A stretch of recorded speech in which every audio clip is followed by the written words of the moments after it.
प्रधानमंत्री मोदी ने आज 2019 के चुनावी साल से पहले दिन अपना इंटरव्यू दिया। 2019 का चुनावी एजेंडा उन्होंने तय कर दिया। उन्होंने हर मुद्दे पर बात की जिन्हें कांग्रेस और विपक्षी पार्टियां लोकसभा चुनाव में बड़ा हथियार बना सकती है। आइए सबसे पहले देखते हैं प्रधानमंत्री ने 10 बड़ी बातें कौन सी कही। सबसे पहली बात उन्होंने राम मंदिर पर कही, दूसरी बात गोरक्षा पर, तीसरी बात उन्होंने सर्जिकल स्ट्राइक पर कही। उन्होंने कहा कि राम मंदिर पर अध्यादेश नहीं बल्कि संवैधानिक दायरे में इसका निर्माण होगा। उन्होंने कहा कि गोरक्षा पर भीड़ तंत्र बर्दाश्त नहीं, मॉब लिंचिंग गलत है और उन्होंने इसकी कड़ी भर्त्सना की। पाक पर सर्जिकल स्ट्राइक जरूरी थी लेकिन पाकिस्तान एक सर्जिकल स्ट्राइक से नहीं सुधरेगा, ये प्रधानमंत्री का मत था। राफेल में मेरे ऊपर कोई व्यक्तिगत आरोप नहीं है, जो आरोप लगे हैं वो भी पूरे सिरे से उनको मैं नकारता हूं, ये प्रधानमंत्री ने कहा। दशकों तक राज करने वाला गांधी परिवार फिलहाल जमानत पर है, ये मोदी ने कहा। बदले की कार्रवाई नहीं करता, वाड्रा पर कानून अपना काम करेगा। जब रॉबर्ट वाड्रा पर उनसे सवाल पूछा गया तो उन्होंने इसका ये जवाब दिया। उन्होंने कहा कि किसानों की कर्ज माफी कांग्रेस का स्टंट है, ये एक तरह का लॉलीपॉप है और उनकी सरकार किसानों की बेहतरी के लिए काम कर रही है। आरबीआई गवर्नर ने इस्तीफा निजी वजहों से दिया, कोई विवाद नहीं था और 6-7 महीने से वो इस्तीफे की बात कर रहे थे। महागठबंधन से डर नहीं है और 5 राज्यों के नतीजों का असर नहीं होगा। उनका कहना था हर चीज को हार जीत के तराजू में नहीं तौलना चाहिए। 3 तलाक पर कानून एक ऐतिहासिक फैसला है, ये उनका मत था।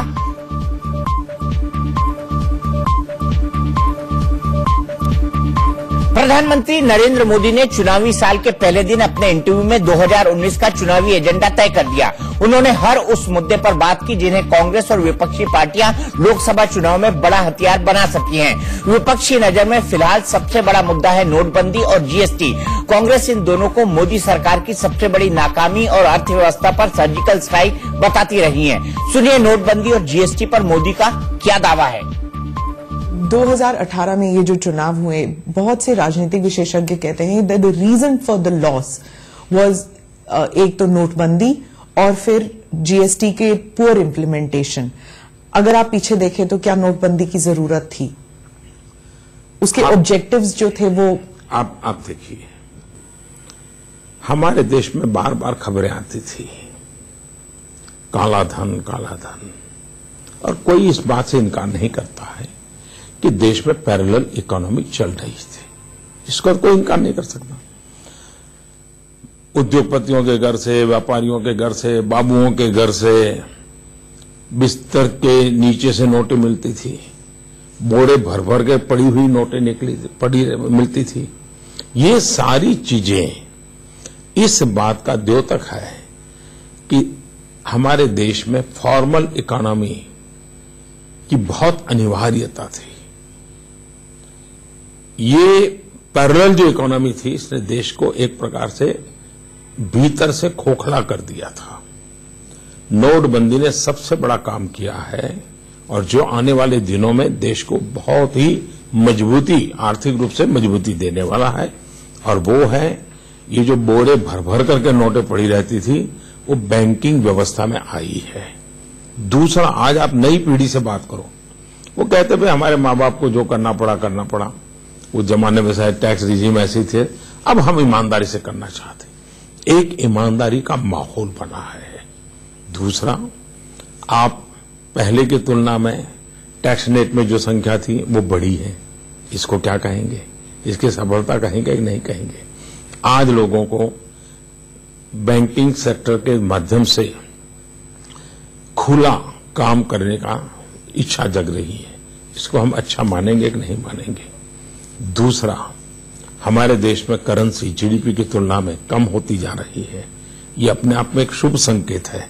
अदरवाइज जिस रूप से पहले चल रहा था उसी कम से चलता तो आज शायद हम इतनी बड़ी मात्रा में नोटों के ढेर होते हमारे देश में, शायद चीजें चलाना मुश्किल हो जाता। पर ऐसे झटका देने की जरूरत थी क्या? बात है, ये झटका नहीं है जी।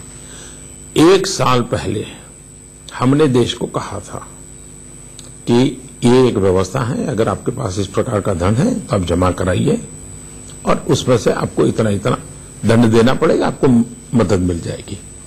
लेकिन पहले की सरकारों की तरह उन्होंने सोचा मोदी भी ऐसा ही है, तो बहुत कम लोग आगे आए। ठीक है, अच्छी मात्रा में आए थे, फिर भी पहले की तुलना में ज्यादा आए थे, फिर भी जो स्थिति थी उसकी तुलना में कम था।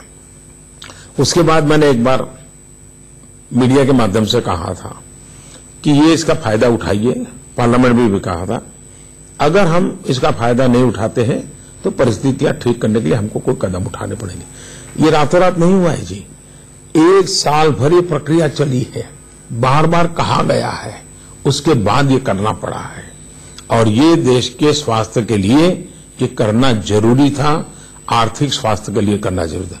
जहां तक आर्थिक विकास का सवाल है, अब कोई भी व्यवस्था बदलते हैं तो इवन रेल भी जब पटरी बदलती है तो स्पीड थोड़ी कम होती है, हम इसका बात का इनकार नहीं करते हैं। इवन मनमोहन सिंह जी जब प्रधानमंत्री थे, वह फाइनेंस मिनिस्टर थे, अब जब इकोनॉमिक रिफॉर्म हुए थे हमारे देश में, आपको मालूम है जीडीपी कितना गिर गया था, ग्रोथ कितना गिर गया था, करीब करीब 2% के भी नीचे आ गया था, क्योंकि एक बदलाव आया था। तो बदलाव के कारण, लेकिन बाद में स्थिति संभलती चली गई। आज हम भी, हमारे जो ग्रोथ रेट था वो पूरी तरह पहुंच गए हैं, लेकिन एक सफाई की जरूरत थी, उसको हमने सफलतापूर्वक किया है और अब एक मानसिक अवस्था भी बनी है देश की इस तरफ जाने की। प्रधानमंत्री मोदी को पता है कि 2019 में विपक्ष फिर जिन सवालों की झड़ी लगाने वाला है वो यही है कि नोटबंदी से कितना कालाधन बाहर आया, नोटबंदी से देश की अर्थव्यवस्था को कितना नुकसान हुआ।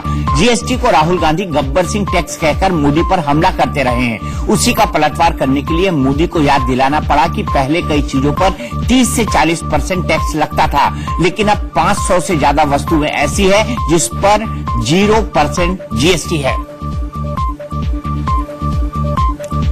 ब्लैक मनी के मुद्दे पर पीएम मोदी 2 कहा कि काला धन लेकर भागने वालों को देश में वापस लाया जाएगा। इसके लिए सरकार डिप्लोमेटिक और कानूनी दोनों तरह के प्रयास कर रही है।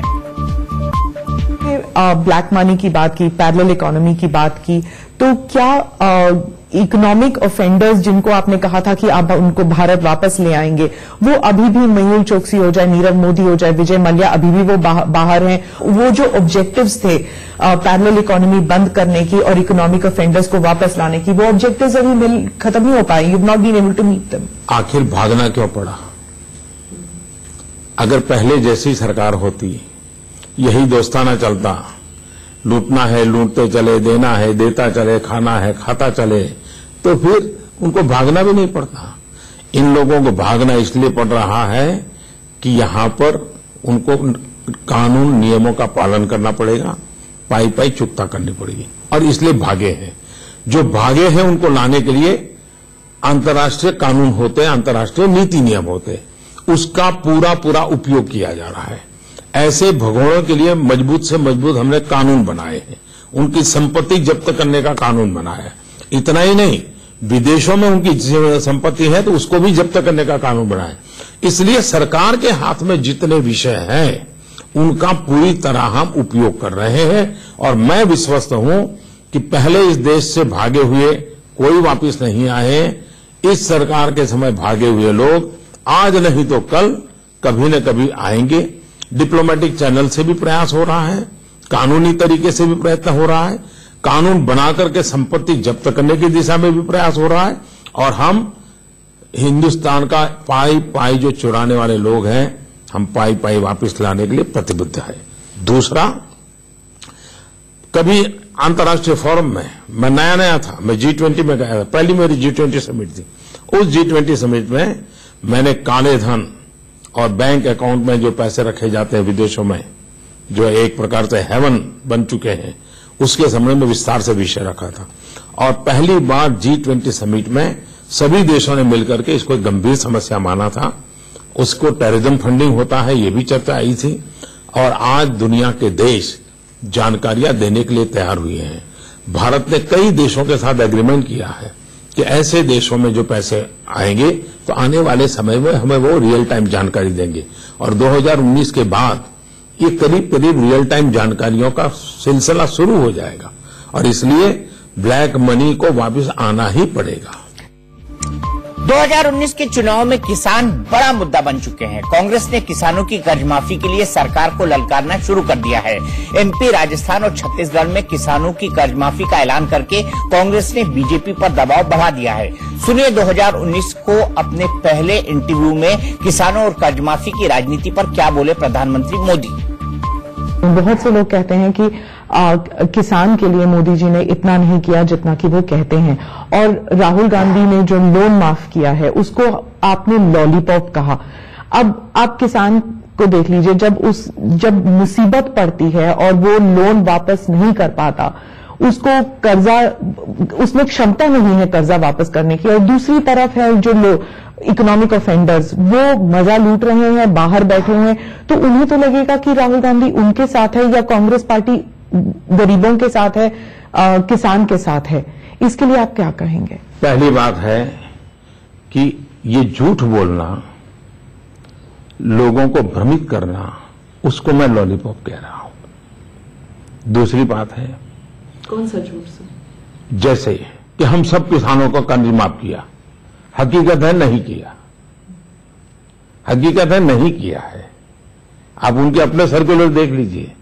दूसरी बात है कि भारत सरकार ने जो बैंकों से रुपये लूट करके मौज करते थे, हमने कानून बनाए, आज 3 लाख करोड़ रुपया वापस आया है। जिसको आप कहते हैं कि लोग मौज करते हैं, 3 लाख करोड़ रुपया वापस लाने का काम इस सरकार ने किया है। तीसरी बात है, अगर कर्ज माफी से किसान का जीवन मुक्त होता है, मदद होती है, तो बिल्कुल करना चाहिए। लेकिन क्या हुआ है, बार बार कर्ज माफी करने के बाद भी ऐसी क्या कमी है व्यवस्था में कि किसान कर्जदार बन जाता है और सरकार को चुनाव और कर्ज माफी का सरकार चलाना चलता है। तो उपाय ये है कि किसान को मजबूत बनाना, एम्पावर करना, बीज से लेकर बाजार तक सारी व्यवस्थाओं को सुविधा देना। अब मुझे बताइए, बीज किसान को अच्छा मिलना चाहिए नहीं मिलना चाहिए? हमारी सरकार ने कदम उठाए हैं। किसान को पानी मिलना चाहिए नहीं मिलना चाहिए? आज करीब 100 योजनाएं सालों से लटकी पड़ी थी। सिंचाई योजनाओं को हमने प्राथमिकता, लाखों करोड़ों रुपया लगाया है और उसको हमने किसान को पानी पहुंचाने का काम किया। दूसरा, एमएसपी, किसानों की कई सालों से मांग थी कि भाई स्वामीनाथन कमीशन को लागू करके 1.5 गुना लागत का एमएसपी दिया जाए। 22 फसलों में हमने ये निर्णय कर लिया। अगर 2007 में जब ये स्वामीनाथन कमीशन का रिपोर्ट आया, उन्होंने एमएसपी लागू कर दिया होता तो धीरे धीरे जो वो व्यवस्था परफेक्ट बन गई होती और किसान कर्जदार नहीं हुआ होता। लेकिन वो करने के बजाय चुनाव जीतने के रास्ते खोजना। क्या कर्ज माफी करके किन किसानों को फायदा होता है, कितने किसानों को फायदा होता है? देश का बहुत कम वर्ग ऐसा है जो बैंकों से लोन लेता है। ज्यादातर किसान साहूकार के पास से लोन लेता है और ये जब सरकार योजना बनाती है तो उसमें वो किसान नहीं आता है। जो किसान को मरना पड़ रहा है वो इस व्यवस्था का हिस्सा नहीं है, वो उससे बाहर है। और इसलिए ये सिर्फ चुनावी स्टंट किए जा रहे हैं। फिर भी अगर राज्य सरकारें करती हैं तो हम उनको रोकते नहीं है। हमने किसी राज्य सरकार को नहीं रोका है, कुछ भाजपा सरकारों ने भी किया है। तो जिस राज्य की जैसी सुविधा होगी वो करेंगे, हम किसी को रोकते नहीं है। लेकिन इस समस्या का समाधान दूर करने के लिए भारत सरकार कमिटेड है, किसानों की ताकत बढ़ाने के लिए कमिटेड है। इस समस्या का समाधान दूर करने के लिए भारत सरकार कमिटेड है, किसानों की ताकत बढ़ाने के लिए कमिटेड है, किसानों की समस्याओं का समाधान करने के लिए कमिटेड है और इसके लिए किसानों को एम्पावर करने के लिए जितने कदम उठाए जा सकते हैं उसको पूरी तरह उठाने का हम प्रयास कर रहे हैं। मोदी सरकार ने किसानों की आमदनी दोगुनी करने का वादा पूरा करने के लिए जो वक्त मांगा था वो 2022 का है। चुनाव से 3 साल बाद किसान इतना वक्त देने के मूड में नहीं है। ये बात एमपी, राजस्थान और छत्तीसगढ़ के नतीजों से साफ है। मोदी सरकार के सामने मजबूरी है कि वो या कर्ज माफी जैसा कोई बड़ा ऐलान करे या फिर कांग्रेस को झूठा साबित करे। मोदी को पता है कि वो सत्ता में है, इसलिए सिर्फ वादा नहीं कर सकते। कर्ज माफी के लिए मोटा बजट चाहिए, उसके लिए न तो धन है और न ही कर्ज माफी पर अमल करने के लिए वक्त। इसलिए अपने इंटरव्यू में मोदी ने कर्ज माफी को कांग्रेस का लॉलीपॉप बताया। बीजेपी की कोशिश यही है कि जिन किसानों को कर्ज माफी का फायदा नहीं मिला, उन्हें अपने पाले में कर लिया जाए। पीएम मोदी ने राम मंदिर के मुद्दे पर पूछे गए सवाल का भी जवाब दिया। पीएम मोदी ने बताया कि कैसे न्यायिक प्रक्रिया के जरिए मामले का हल हो सकता है। अगर मैं अब एक इशू पर बात करूं जो आपके पार्टी के बारे में है, आपके पार्टी के जो वर्कर्स हैं, पार्टी हमेशा लीडर्स हो या वर्कर्स हो, एक इमोटिव इशू हो रहा है अयोध्या में राम टेम्पल का मसला। अब उसको लेकर जैसे आपने ट्रिपल तलाक में आप ऑर्डिनेंस ले आए, तो राम मंदिर को लेकर ऑर्डिनेंस लाना क्या इज इट अ प्रॉब्लम? नहीं ला सकते हैं? राम मंदिर अभी तक सिर्फ इमोटिव इशू ही क्यों बन के रह गया है? देखिए, ट्रिपल तलाक का ऑर्डिनेंस सुप्रीम कोर्ट के जजमेंट आने के बाद लाया गया है। सुप्रीम कोर्ट के जजमेंट के पहले नहीं लाया गया है और सुप्रीम कोर्ट के जजमेंट के प्रकाश में लाया गया है। और इसलिए हमने, भारतीय जनता पार्टी ने अपने मैनिफेस्टो में भी कहा है कि संविधान की मर्यादाओं में हम इसका समाधान करेंगे। इस बात का कोई इनकार नहीं कर सकता है कि आजादी के 70 साल बाद सरकारों में बैठे हुए लोगों ने इस मसले को रोकने के लिए भरपूर प्रयास किया है। आज भी मामला सुप्रीम कोर्ट में है। एक प्रकार से पूर्णता के किनारे पर आकर के बैठा हुआ है। मैं कांग्रेस के साथियों से विशेष रूप से विनती करता हूं, देश की शांति, सुरक्षा, भाईचारे के लिए आग्रह करता हूं कि वे उनके अपने वकीलों को कोर्ट के अंदर इस मसले में रुकावट डालने वाले एजेंडा से बाहर निकालें, रुकावटें न करें और सभी वकील मित्र जो भी कांग्रेस से जुड़े हुए हैं, जो इसको रोकने के लिए कोशिश कर रहे हैं, वो भी कोर्ट में जाकर के जल्दी से जल्दी न्यायिक प्रक्रिया पूरी हो, उसमें हम बल लगाएं। तो सिर्फ एक नेशनल कंसेंसस के द्वारा ही बन सकता है? मैं जो कहता हूं, कोर्ट के अंदर कांग्रेस के वकील जो अड़ंगे डालते हैं वो बंद हो, न्याय की प्रक्रिया को न्याय के तरीके से चलने दिया जाए, उसको राजनीति के तराजू से न तोला जाए और मामला न्यायपालिका में है उसको पूर्ण किया जाए। न्यायपालिका से आने के बाद सरकार की जिम्मेवारी जहां शुरू होती है, हम पूरी तरह प्रयास करने के लिए तैयार हैं। 2019 के लोकसभा चुनाव से ठीक पहले संघ और विश्व हिंदू परिषद ने राम मंदिर के मुद्दे को हवा दी। संघ ने पहली बार मोदी सरकार पर अध्यादेश लाने का सीधा दबाव डाला। मोदी के जवाब से साफ है कि वो ऐसा कुछ नहीं करेंगे जिससे सुप्रीम कोर्ट के साथ टकराव की नौबत आए। अध्यादेश लाने पर टकराव तय है, इसलिए राम मंदिर मुद्दे पर उन्होंने बड़ी सफाई से गेंद अदालत के पाले में फेंकी और गोला दागा कांग्रेस के खिलाफ। उन्होंने याद दिलाया कि कांग्रेस के नेता कपिल सिब्बल जैसे लोग ही राम मंदिर का मामला कोर्ट में लटकाए रखना चाहते हैं। हालांकि पीएम नरेंद्र मोदी के राम मंदिर मामले पर दिए बयान के बाद अयोध्या के संतों में नाराजगी है। राम मंदिर के मुख्य पुजारी आचार्य सत्येंद्र दास ने सवाल उठाया कि कोर्ट का फैसला ही जानना है तो चुनाव में मंदिर बनाने के वादे क्यों करते हैं। मुकदमा चल रहा था राम जन्मभूमि बाबरी मस्जिद का, और जब इनके घोषणा पत्र में आया तब भी यह विचाराधीन था, और लेकिन इन लोगों ने उसका कभी चर्चा नहीं चलाई। केवल ये कहते थे कि हम सत्ता में आएंगे तो राम मंदिर के भव्य राम मंदिर बनाएंगे। और आज जो प्रधानमंत्री की बात आई, इससे स्पष्ट हो गया कि ये सरकार न तो अध्यादेश लाएगी और न ही कोई कानून बनाएगी। और इस वक्त की बड़ी खबर, राम मंदिर पर पीएम का बयान सकारात्मक है, ये कहा है राष्ट्रीय स्वयंसेवक संघ ने।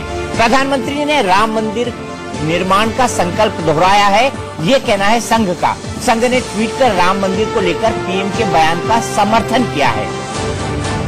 प्रधानमंत्री ने राम मंदिर निर्माण का संकल्प दोहराया है, ये कहना है संघ का, और संघ का ये कहना है कि प्रधानमंत्री का ये बयान सकारात्मक है।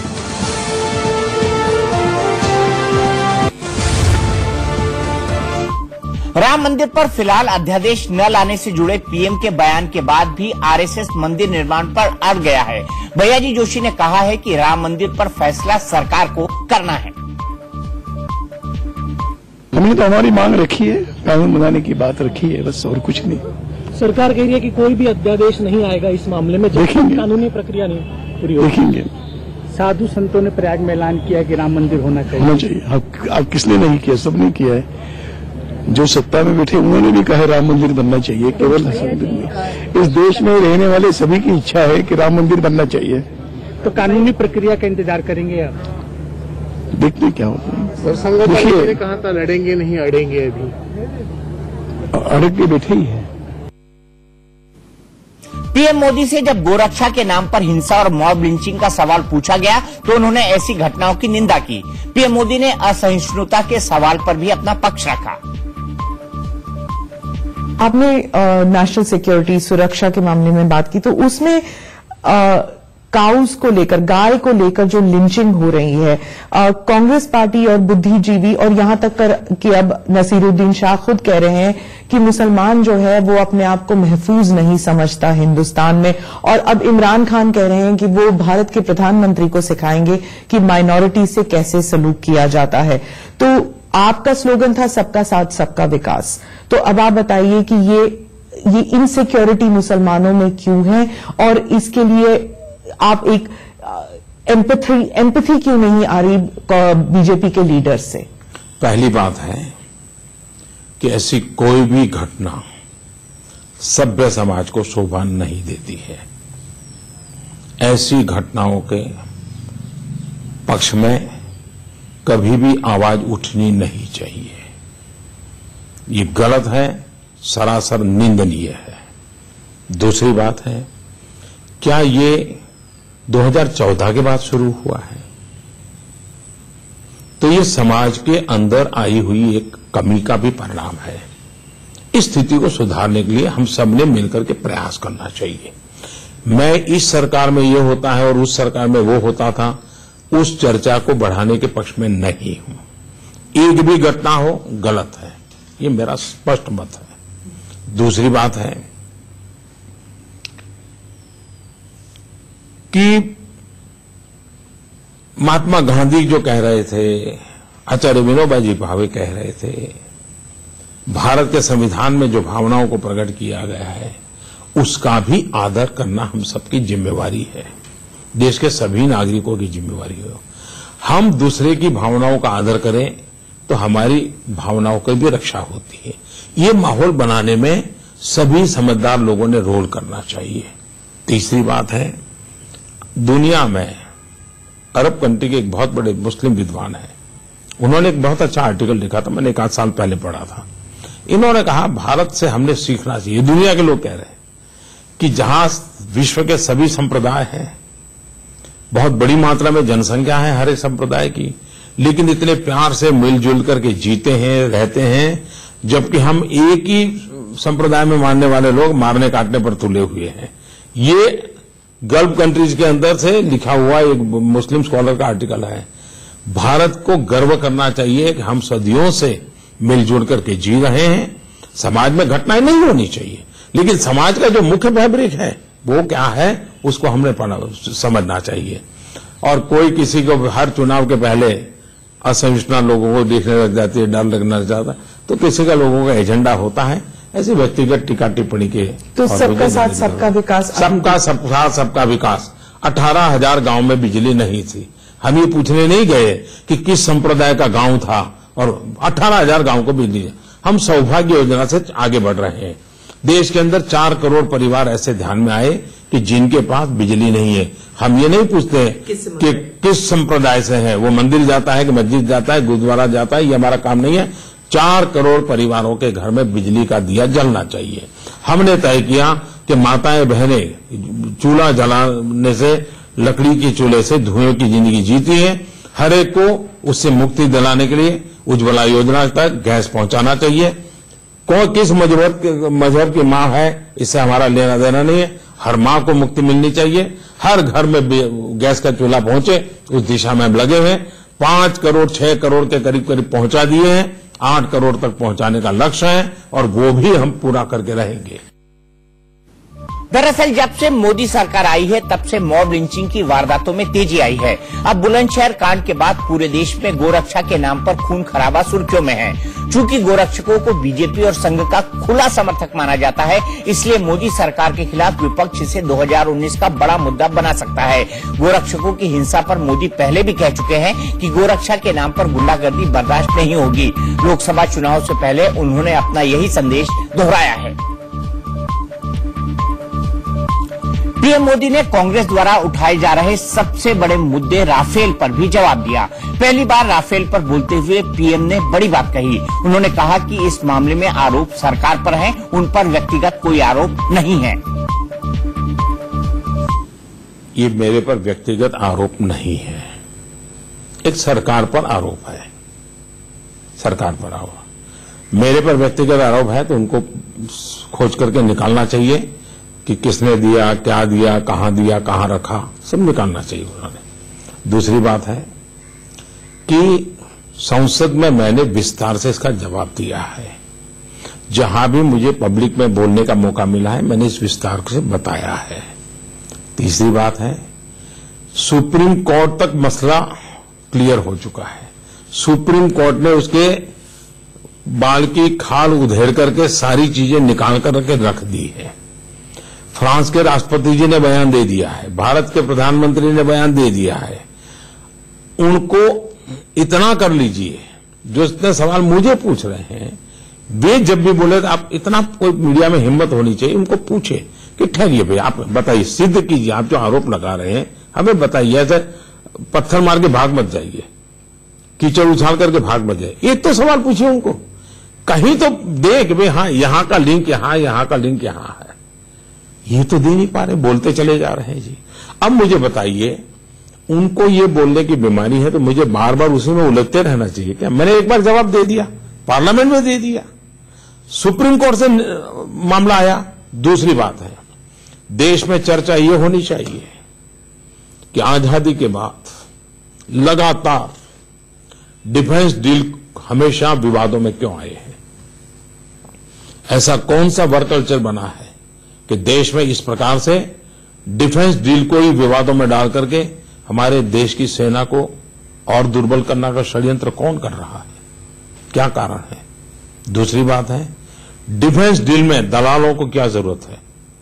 क्या इन दलालों के बिना डिफेंस डील नहीं होगा? तीसरी बात है, मेक इन इंडिया अगर 70 साल पहले शुरू हुआ था, भारत खुद अपने शस्त्र बनाता, तो ये बाहर से जो मलाई खाने वाला रास्ता है वो बंद होता कि नहीं होता? दरअसल पीएम मोदी ने राफेल मुद्दे को सेना के सम्मान और जरूरतों से जोड़ दिया। अपने जवाब के जरिए पीएम मोदी ने ये साफ करने की कोशिश की कि राफेल सेना की जरूरत थी और उस पर सवाल उठाना सेना पर सवाल उठाने जैसा है। पीएम ने इस बात पर भी जोर देने की कोशिश की कि वो अपना काम बहुत ईमानदारी से कर रहे हैं। पीएम मोदी ने सुप्रीम कोर्ट का हवाला भी दिया। हालांकि इस बात का अंदाजा मोदी को भी है कि कांग्रेस और राहुल गांधी राफेल विवाद को बड़ा मुद्दा बनाएंगे। इसलिए उन्होंने अपने इंटरव्यू में दो टूक कहा कि उन पर जितने भी आरोप लगे हैं, देश और सेना की खातिर वो सब कुछ सहने के लिए तैयार हैं। सितंबर 2016 के बाद प्रधानमंत्री मोदी ने अपने हर इंटरव्यू में सर्जिकल स्ट्राइक पर उठे सवालों का जवाब जरूर दिया है। 2019 के पहले इंटरव्यू में उन्होंने सर्जिकल स्ट्राइक से पहले और ठीक बाद अपने दिलो दिमाग में चल रही हलचल का भी ब्यौरा दिया।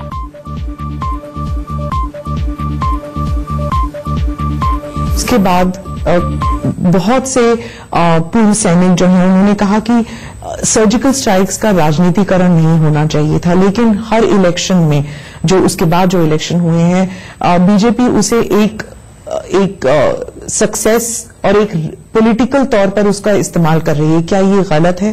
पहली बात है कि मैं स्वयं इस मत का हूं कि सर्जिकल स्ट्राइक का राजनीतिकरण नहीं होना चाहिए, उसमें तो कोई विवाद ही नहीं है। लेकिन जब सर्जिकल स्ट्राइक हुआ तो किसी सरकार के मंत्री ने बयान नहीं दिया है, न प्रधानमंत्री ने बयान दिया है। सेना के अफसर ने देश को जानकारी दी और वो भी इंफॉर्मेशन दी है। और वो इंफॉर्मेशन यहां दी इतना नहीं, टेलीफोन करके पाकिस्तान को भी बताया गया था। और जब तक पाकिस्तान को सूचित नहीं किया तब तक हिंदुस्तान के मीडिया को भी नहीं बताया गया था और सेना ने खुद ने आकर के अपना एक डिटेल रिपोर्ट दिया था, वही बात समाप्त हो गई थी। लेकिन देश का दुर्भाग्य है कि उसी दिन पॉलिटिकल पार्टी के कुछ लीडरों ने सर्जिकल स्ट्राइक पर शक खड़ा किया। पाकिस्तान के लिए तो इस प्रकार से बोलना जरूरी था क्योंकि उनको वहां मोरल टकाए रखने के लिए आवश्यक था, लेकिन जो बात पाकिस्तान बोल रहा था वो हमारे देश के लोग बोल रहे थे। अपने बात को वजन देने के लिए उदाहरण भी पाकिस्तान का दे रहे थे। राजनीतिकरण वहीं से शुरू हुआ। आपने देश की सेना के लिए अनाप शनाप शब्द बोले और मैं मानता हूं कि जिन्होंने इस प्रकार से देश की सेना पर इस प्रकार के आशंकाएं की हैं, सर्जिकल स्ट्राइक पर आशंकाएं की और पहले ही दिन बयानबाजी कर करके इस प्रकार से उसको रौंद डालने की कोशिश की, वो गलत हुआ है और इसलिए मैं स्पष्ट मत कहूं कि इसका कतई राजनीतिकरण नहीं होना चाहिए। सर्जिकल स्ट्राइक सीधे देश की सेना के पराक्रम से जुड़ा मसला है। जब देशभक्ति की बात आती है तो जाति धर्म सब पीछे छूट जाता है। प्रधानमंत्री मोदी ने एक बार फिर सर्जिकल स्ट्राइक के बहाने कांग्रेस और विपक्षी पार्टियों के उन नेताओं को देशभक्ति के कटघरे में खड़ा कर दिया जिन्होंने घुमा फिराकर सर्जिकल स्ट्राइक के सबूत मांगे थे। प्रधानमंत्री नरेंद्र मोदी ने 2019 के पहले इंटरव्यू में उन सवालों का जवाब चुन चुन कर दिया जिन्हें लोकसभा चुनाव में राहुल गांधी जोर शोर से उठा सकते हैं। चीन के साथ डोकलाम विवाद भी ऐसा ही एक मुद्दा है। सुनिए डोकलाम विवाद पर मोदी ने क्या जवाब दिया। अब हम चाइना की बात करते हैं। आप शी जिनपिंग को गुजरात ले गए, आप 12 या 13 बारी मिल चुके हैं, लेकिन जवाब में भारत को डोकलाम मिला। क्या आप भी जवाहरलाल नेहरू की तरह धोखा खा गए? डोकलाम में भारत ने क्या किया उसके आधार पर भारत का मूल्यांकन होना चाहिए और भारत के साथ ऐसी कोई घटना नहीं घटी जिसको आप धोखा कह सकते हैं। लेकिन हमारा मूलभूत रहा है कि हम पड़ोसी देशों से मित्रता चाहते हैं। ये हमारा मूलभूत सिद्धांत रहा है और सिर्फ इस सरकार का नहीं, हिंदुस्तान की सभी सरकारों का रहा है कि हम पड़ोसी से अच्छे संबंध चाहते हैं। हम पड़ोसी देश सारे हमारी तरह ही आगे बढ़े ये हम चाहते हैं। तो ये हमारा मूलभूत सिद्धांत है। डोकलाम विवाद खत्म होने के बाद जब मोदी सरकार ने इसे अपनी जीत बताया था तो कुछ खबरें आई कि चीन अब भी डोकलाम में पीछे नहीं हटा है और सड़क बनाने में जुटा है। इन्हीं मीडिया रिपोर्ट्स को आधार बनाकर राहुल गांधी अक्सर तंज कसते हैं। वो डोकलाम को मोदी सरकार का धोखालाम बताते रहे हैं। इसीलिए प्रधानमंत्री ने बहुत साफ साफ कहा कि डोकलाम में ऐसा कुछ भी नहीं हुआ जिसे धोखा कहा जाए। 2014 में मोदी की सुनामी थी जिसमें विपक्ष तिनके की तरह उड़ गया। एक साल के अंदर ही विपक्ष को समझ में आ गया कि मोदी को रोकने के लिए महागठबंधन ही सहारा है। 2019 के चुनाव से पहले महागठबंधन का शोर कुछ ज्यादा ही गूंज रहा है। मोदी ने अपने इंटरव्यू में विपक्ष के महागठबंधन पर क्या कहा वो भी सुनिए। महागठबंधन जो है जिसका मजाक उड़ाया जाता था, ऐसे लग रहा है कि जैसे वो बनता जा रहा है। लेकिन चंद्रबाबू नायडू कहते हैं कि जो केसीआर का जो गठबंधन बन रहा है उसका समर्थन मोदी जी दे रहे हैं। तो इसमें आप बता सकते हैं, क्लैरिटी दे सकते हैं, क्या आप केसीआर के गठबंधन को समर्थन दे रहे हैं? मेरे ध्यान में कोई आया नहीं है कि अभी केसीआर का कोई गठबंधन बना है और बन रहा है, मेरे ध्यान में नहीं आया और मेरा इतना अज्ञान हो तो संभव नहीं है। अब उनका तेलंगाना के प्रति जो द्वेष भाव पड़ा हुआ है और अभी चुनाव में तेलंगाना की जनता ने जिस प्रकार से उनका हाल बेहाल कर दिया है तो उनकी पीड़ा कहीं झलकती होगी तो उनका प्रॉब्लम है। मैं इस विषय से पूरी तरह अनभिज्ञ हूं। दूसरा विषय है आखिर महागठबंधन ये क्यों बन रहा है? 5 साल हो गए महागठबंधन ने देश के सामाजिक आर्थिक विषयों को लेकर के कुछ सोचा हो, कुछ कहा हो, एक स्वर से कहा वैसा हुआ है क्या? नहीं हुआ है। अभी भी उनके यहां से 2-2 स्वर निकलते हैं, भिन्न भिन्न स्वर निकलते हैं और आखिरकार ये लोग हो गए हैं। ये खुद के बचाने के लिए मैदान में सहारा ढूंढ रहे हैं। एक दूसरे को भाई हाथ पकड़ो बच जाएंगे, तो ये खेल चल रहा है। उनका इरादा एकमात्र मोदी है। मोदी को ये करो, मोदी को वो करो। आप अखबार निकाल लीजिए, पहला पेज तो एक नेता बोलेगा मोदी ऐसा है, मोदी वैसा है। दूसरा पेज दूसरा नेता बोलेगा मोदी है, मोदी वैसा है। आप अखबार के 10 पेज निकाल दीजिए, 10 अलग अलग गठबंधन के साथी अलग अलग स्वर में गालियां देते रहते हैं। क्या करेंगे, क्यों करेंगे, देश के लिए क्या करेंगे, ऐसी कोई दृष्टि नहीं है। ये तो गठबंधन वाले खुद कहते हैं कि कोई आइडियोलॉजिकल यूनिटी नहीं है, बट एनीबडी बट मोदी। मतलब ये उनका लाइन है कि एनीबडी बट मोदी, इसलिए वो किसी के साथ भी जुड़ जाएंगे। तो जो 2019 का चुनाव है वो anybody but Modi versus Modi होगा। ये आप मान के चल रहे हैं कि ये आप इस चुनाव को एक चैलेंज मानेंगे कि anybody but Modi and Modi? देखिए, भारत की जनता चुनाव का दिशा निर्धारित करने वाली है। भारत की जनता चुनाव का एजेंडा तय करने वाली है। भारत की जनता के एस्पिरेशन के साथ कौन है और भारत की जनता के एस्पिरेशन के खिलाफ कौन है, ये चुनाव का मानदंड बनने वाला है। देश की जनता जानती है कि ये पहले डिसेंट्रलाइज करप्शन था। जो राज्यों में बैठे थे वो राज्यों को लूटते थे, जो सेंटर में बैठे थे सेंटर को लूटते थे। अब वो सेंट्रलाइज करप्शन हो रहा है, सब मिलजुल रहे, राज्य को लूटने वाले भी आ रहे हैं और केंद्र को भी लूटने आ रहे हैं। तो देश की जनता तय करेगी कि ये सब लूटने वालों की ताकत इकट्ठी हो रही है, उसके साथ जुड़ना है कि नहीं जुड़ना है। और इसलिए जनता वर्सेस गठबंधन होने वाला है। मोदी तो जनता जनार्दन के प्रेम और आशीर्वाद का प्रतीक है और कुछ नहीं है। मोदी को मालूम है कि लोकसभा चुनाव में कांग्रेस के बिना महागठबंधन का कोई मतलब नहीं होगा, इसलिए उन्होंने बड़ी सफाई के साथ कांग्रेस की हैसियत और नीयत दोनों पर हमला बोल दिया। मोदी ने क्षेत्रीय दलों को संकेत दिया कि कांग्रेस क्षेत्रीय पार्टियों का सम्मान नहीं देती।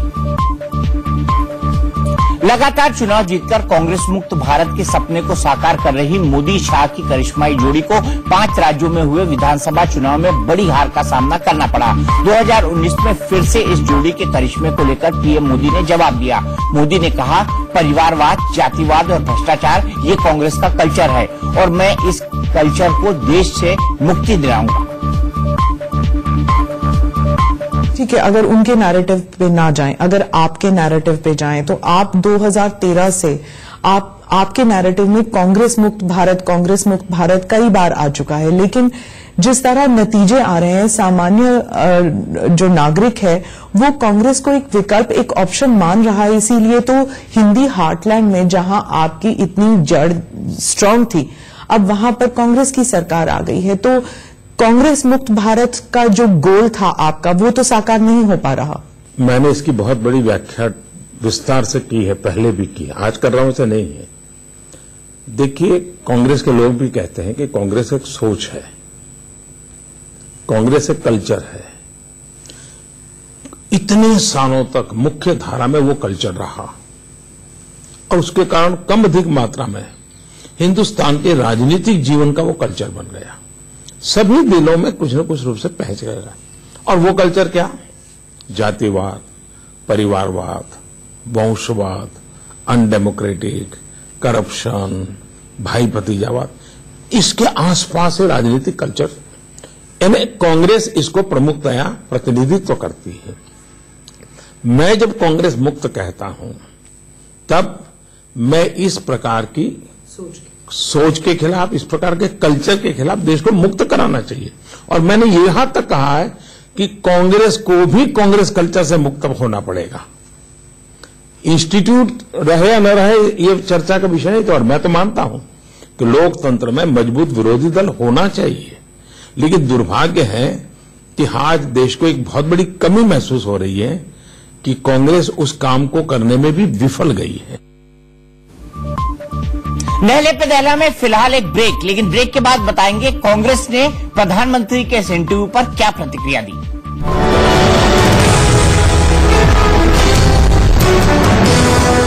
एक्शन प्लान पूरा हो पाया, इसके जवाब में पीएम मोदी ने दावा किया कि गंगा पहले से साफ हुई है और सरकार सही दिशा में काम कर रही है।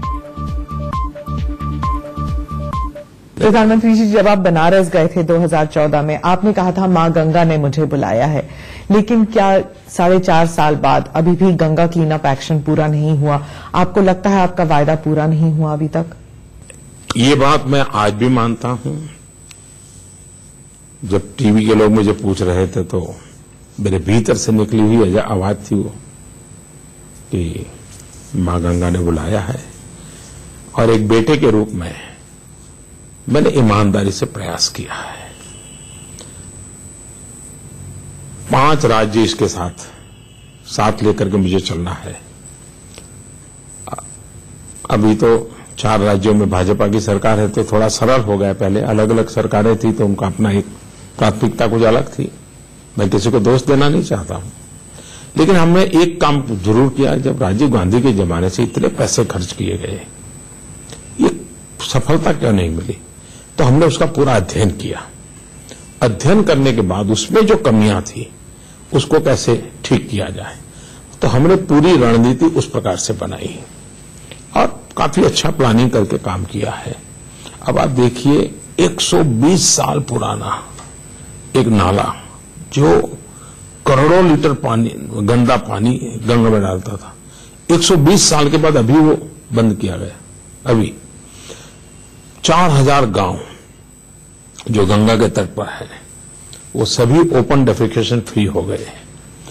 जितने भी नगर पालिकाएं, महानगर पालिकाएं हैं, वहां अभी में बना गया तो वहां भी बहुत बड़ा एसटीपी का प्लान हमने लोकार्पण किया। तो पहला काम है पहला गंगा को गंदी करने से रोकना। गंगा के प्रदूषण और सफाई के अभियानों के बीच केंद्र सरकार कई बार दावे कर चुकी है कि मार्च 2019 तक गंगा 80% तक साफ हो जाएगी, लेकिन गंगा की गंदगी को देखकर सफाई की उम्मीद कम ही लगती है। गडकरी से पहले उमा भारती के पास गंगा के पुनरुद्धार का प्रभार था, लेकिन उन्हें हटाकर गडकरी को इसका दायित्व सौंपा गया। कई रिपोर्ट्स में गंगा के पानी को पीने क्या नहाने लायक भी नहीं माना गया है। गंगा की हालत जस की तस बनी हुई है, या यूं कहे कि हालत सुधरने की बजाय और बिगड़ी है। पीएम मोदी के साल के पहले इंटरव्यू पर कांग्रेस ने पलटवार किया। कांग्रेस नेता रणदीप सुरजेवाला का दावा है कि मोदी सरकार ने अर्थव्यवस्था को बर्बाद किया। उन्होंने तंज कसा कि मोदी सरकार के पास अब सिर्फ 100 दिन बचे हैं, जितने झूठे दावे करना हो कर ले।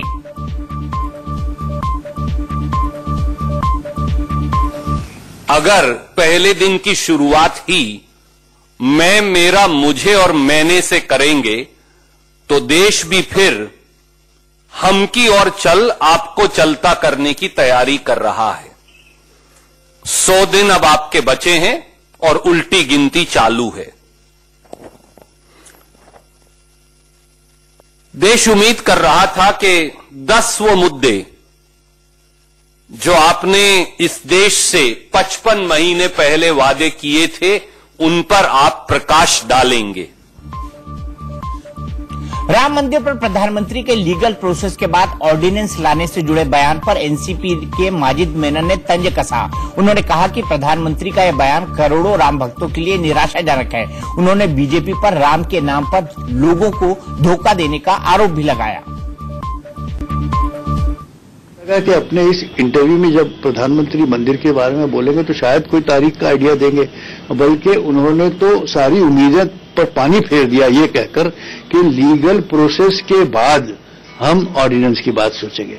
लीगल प्रोसेस के बाद ऑर्डिनेंस बनाना मतलब लीगल प्रोसेस आपके खिलाफ है, मंदिर के खिलाफ है, तब आपको ऑर्डिनेंस बनाने की आवश्यकता होगी ना।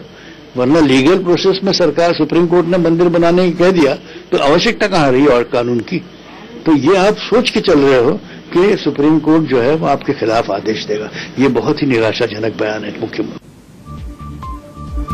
अब तक आपने पीएम मोदी के साल के पहले इंटरव्यू पर पक्ष और विपक्ष के नेताओं को सुना। अब आम लोगों की राय भी सुन लीजिए। डेफिनेटली कोई अदर है ही नहीं जिसे हम वोट दें। मोदी जी पे विश्वास है, थोड़ा बहुत डगमगाया है, लेकिन इतना भी नहीं डगमगाया है कि मोदी जी कुछ कर नहीं रहे। बहुत कुछ कर रहे हैं, लेकिन धीरे धीरे धीरे आ जाएगा सब कुछ। बिल्कुल आएंगे। राहुल में इतना दम नहीं है जो मोदी को टक्कर देते थे। और रही एक भी क्लास नहीं निकला है 4 साल में, और आतंकवादी गतिविधियां कम हुई हैं। सेना ने बहुत ही अपना सर्वश्रेष्ठ किया है जो कार्य कर रही है आज भी। कुछ राज्यों में चुनाव हुए हैं और हमने उसका रिजल्ट भी देख लिया है जिसमें कि बीजेपी सरकार हारी है। लेकिन ऐसा कुछ नहीं है कि मतलब 5 राज्यों में हमने देखा कि मतलब सरकार की तरफ से अच्छा रिजल्ट ना देखा गया, लेकिन हम सेंट्रल में मतलब केंद्र सरकार में देखें क्योंकि मोदी जी की अगर हम स्वयं बात करें तो वो अपने आप में काफी अच्छा कार्य कर रहे हैं और 2019 में हम आशा करते हैं कि दोबारा से बीजेपी सरकार आएगी। और तो कोई हमको पब्लिक को कोई उम्मीद तो लग नहीं रही है वैसे, पर हम तो यही चाहेंगे कि मोदी आए फिर से। मोदी जी को 2014 के इलेक्शन में युवा वर्ग ने बहुत सपोर्ट करा था, लेकिन एक मुद्दा जो युवा वर्ग के लिए उन्होंने नहीं सोचा, एम्प्लॉयमेंट करा मेन, जिस वजह से उनकी 5 राज्यों में हार हुई है और आगे भी मुझे ऐसा लगता है ये सिलसिला जारी रहेगा। अब आने वाले समय में गठबंधन का समय, बहन जी और अखिलेश जी साथ मिलकर आ रहे हैं, तो जरूर है यूपी में तो कुछ ना कुछ अच्छा फुल खिलाएंगे। नहले पे दहला में आज के लिए इतना ही, लेकिन इंडिया न्यूज पर खबरों का सिलसिला लगातार जारी है।